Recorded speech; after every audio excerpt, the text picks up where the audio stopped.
Avec ses ailes découpées et son mystérieux camouflage, ce papillon semble tout droit sortir d'un autre monde. Voici le mystérieux Robert le Diable.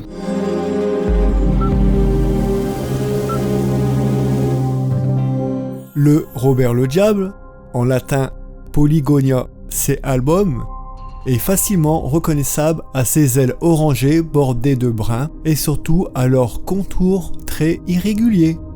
Ces formes découpées lui donnent l'apparence d'une feuille abîmée, un camouflage particulièrement efficace. Mais c'est les ailes fermées que le Robert le Diable devient vraiment impressionnant. Le revers de ses ailes imite presque parfaitement une feuille morte sèche, avec des teintes brunes, des nervures et même un aspect froissé. Un petit motif blanc en forme de virgule ou de C, visible sous les ailes, permet souvent de l'identifier facilement. On rencontre ce papillon dans les jardins sauvages, les haies, les lisières et les chemins forestiers.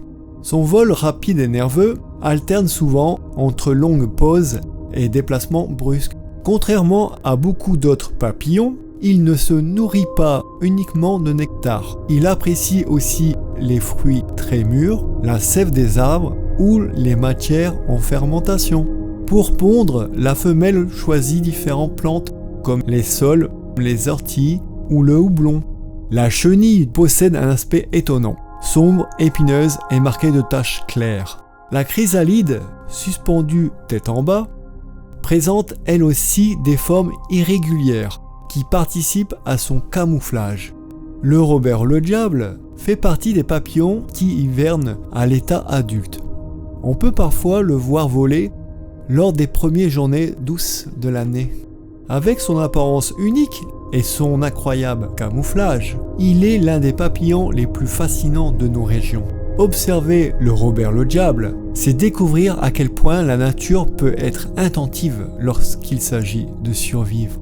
Et si vous aimez ce genre de contenu, pensez à vous abonner et à laisser un like pour soutenir la chaîne.